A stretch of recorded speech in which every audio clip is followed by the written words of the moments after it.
নারী চিকিৎসককে ধর্ষণ হত্যা শতপ্রণীত হয়ে মামলা নিলেন সুপ্রিম কোর্ট।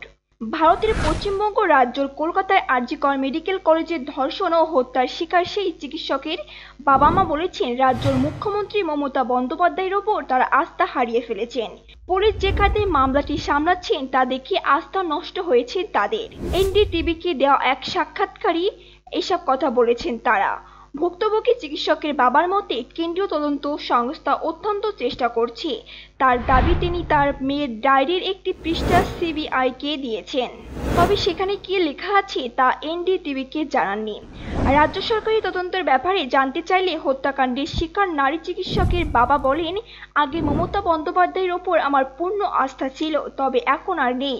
তিনি ন্যায় বিচার চাইছেন, কিন্তু তার জন্য তিনি কি বলছেন, তিনি এর দায়িত্ব নিতে পারেন, তিনি কিছুই করছেন না। রাজ্য সরকার বলেছিল তারা ন্যায় বিচার চায়, কিন্তু সাধারণ মানুষ যখন একই কথা বলছিলেন তখন তারা তাদেরকে আটক করলো।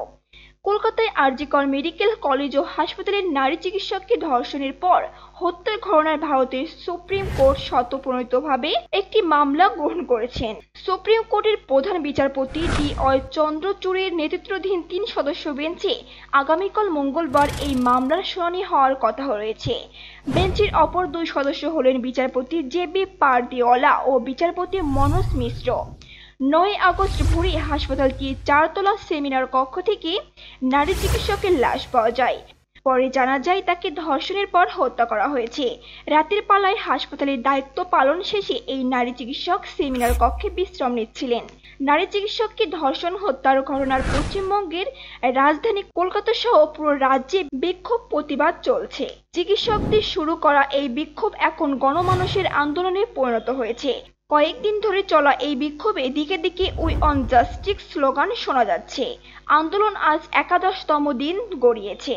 আজ সোমবারও কলকাতায় জুনিয়র চিকিৎসকেরা তাদের কর্মবিরতি অব্যাহত রেখেছেন। গতকাল সোমবার জুনিয়র চিকিৎসকেরা বিশাল প্রতিবাদ মিছিল করে দোষী ব্যক্তিদের শাস্তি দাবি করেন। প্রতিবাদ মিছিল করেছেন টলিউডের কলাকুশলীরাও। ভারতের রাষ্ট্রীয় পদকপত্র পাওয়া 7 জন চিকিৎসক গতকাল এই প্রতিবাদে সামিল হয়ে এক চিঠিতে প্রধানমন্ত্রী নরেন্দ্র মোদীর হস্তক্ষেপ কামনা করেছেন। তারা বলেছেন, দোষী ব্যক্তিদের অবিলম্বে চিহ্নিত করে দৃষ্টান্তমূলক শাস্তি দেওয়া হোক। আন্দোলন ঘিরে পশ্চিমবঙ্গের রাজনীতি উত্তপ্ত হয়ে উঠেছে। আর.জি. কর হাসপাতালকে ঘুঘুর বাসা বলেছেন রাজ্যের বিজেপি নেতা দিলীপ ঘোষ। তিনি বলেছেন, এখানকার ওষুধ বাইরে চলে যায়। পাল্টা জবাব দিতে গিয়ে রাজ্যের ক্ষমতাসীন দল তৃণমূল কংগ্রেসের সংসদ সদস্য কল্যাণ বন্দ্যোপাধ্যায় বলেছেন, আন্দোলনকারীদের এই বাংলাকে বাংলাদেশ করতে দেওয়া হবে না। মানুষ জবাব দেওয়ার জন্য প্রস্তুত। তৃণমূলের আরেক নেতা ও মন্ত্রী উদয়ন গুহ বলেছেন, মমতার দিকে যে আঙ্গুল তুলবে তার আঙ্গুল ভেঙে দেওয়া হবে। বিজেপির বিধায়ক শঙ্কর ঘোষ বলেছেন, ওরা এখন প্রলাপ বকছে, বুঝে গেছে ওদের সময় ফুরিয়ে আসে, আর ধোঁকাবাজি দিয়ে রাজ্য চালাতে পারবে না।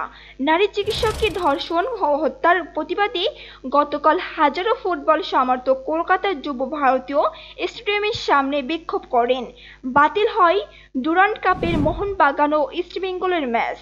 পরিস্থিতি নিয়ন্ত্রণে পশ্চিমবঙ্গ সরকার গত শনিবার থেকে 24শে আগস্ট পর্যন্ত এক সপ্তাহের জন্য আর.জি. কর সহ পাশের বেলগাছিয়া ও শ্যামবাজার 5 মাথার মোড় এলাকায় জমায়েতের ওপর 166 ধারা জারি করেছেন। বলা হয়েছে, সংশ্লিষ্ট এলাকার 5 জন বা তার বেশি মানুষের জমায়েত করা যাবে না। নিত্য নতুন ভিডিও পেতে আমাদের চ্যানেলটি সাবস্ক্রাইব করে পাশে থাকুন।